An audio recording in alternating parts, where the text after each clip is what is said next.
জামালপুরের দেওয়ানগঞ্জে সামাজিক যোগাযোগ মাধ্যমে অপপ্রচার ও মানহানির অভিযোগ এনে সংবাদ সম্মেলন করেছে আনিসুর রহমান বাপ্পি।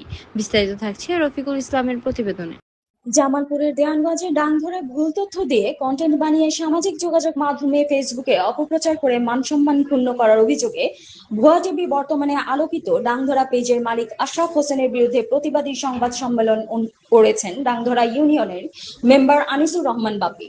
শনিবার সকালে ডাংধরা ইউনিয়ন পরিষদ চত্বরে সংবাদ সম্মেলনে উপস্থিত ছিলেন ইউপি সদস্য মোহাম্মদ ফরিদুল ইসলাম, আবুল কালাম আজাদ, আব্দুর রাজ্জাক, মোজাম্মেল হোসেন বঙ্গ, হামিদুল ইসলাম, সুফিয়া বেগম, নাজমা বেগম, বজলুর রহমান প্রমুখ আরো উপস্থিত ছিলেন ডাংধরা ইউনিয়নবাসী।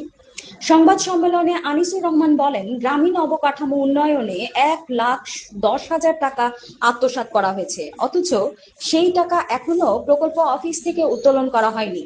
প্রকল্পের সভাপতি আরেক ইউপি সদস্য সুফিয়া বেগম বলেছেন, এসব ভুল তথ্য প্রচারের কারণে গত শুক্রবার বিকেলে কাউনিয়ার চর বাজারে আশরাফ হোসেনের সাথে সাক্ষাৎ হলে বলা হয়, তুমি সত্য জেনে প্রচার করো, মিথ্যা প্রচার করে ঠিক করনি। আশরাফ রেগে যান, এক পর্যায়ে ধস্তাধস্তি করে হাত ভেঙে দেয়। দেওয়ানগঞ্জ উপজেলা স্বাস্থ্য কমপ্লেক্সের চিকিৎসা নিয়ে সংবাদ সম্মেলনের মাধ্যমে আশরাফের দুঃসাহসিকতার বিরুদ্ধে প্রতিবাদ জানাচ্ছি। আরো বলেন, আশরাফ হোসেন তার উদ্ধত আচরণের কারণে সেনাবাহিনীর চাকরি থেকে চাকরিচ্যুত হয়েছেন। সে এখন ভুয়া কন্টেন্ট বানিয়ে ভুয়া টিভি হিসেবে পরিচিত লাভ করেছেন। সামান্য একজন কন্টেন্ট ক্রিয়েটর হয়ে একজন ইউপি মেম্বারের গায়ে হাত দিয়েছে, যা সম্পূর্ণ বেআইনি। তাই তিনি আশরাফের বিচার দাবি করেন। সেটা আমি ইনশাল্লাহ কাজ করেছি। দেখা যাচ্ছে সেটা আপনারা যারা এখানে উপস্থিত আছেন সাংবাদিক ভাইরা, আপনারা দেখতে পারেন যে দেখা গেছে 3 লক্ষ টাকার কাজ আমি কতটুকু কাজ করেছি।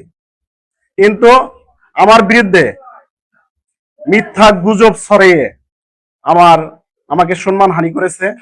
আমার ইজ্জতের দেখা যাচ্ছে ইজ্জত নিয়ে টানাটানি, আমি এলাকায় মুখ দেখাইতে পারতেছি না। অনেকে দেখা গেছে রাত 3টার সময় আমাকে ফোন করেছে, কি মেম্বার দেখা যাচ্ছে এত সুন্দর ভাবে তোমাকে ভোট দিলাম, টাকা আমাদেরকে টাকা অফার করছে, কিন্তু আমরা তাকে ভোট না দিয়ে তোমাকে ভোট দিয়েছি, কিন্তু তোমার দ্বারা তো এটা আমরা আশা মানে আমি মানসিক ভাবে নির্যাতনে আছি।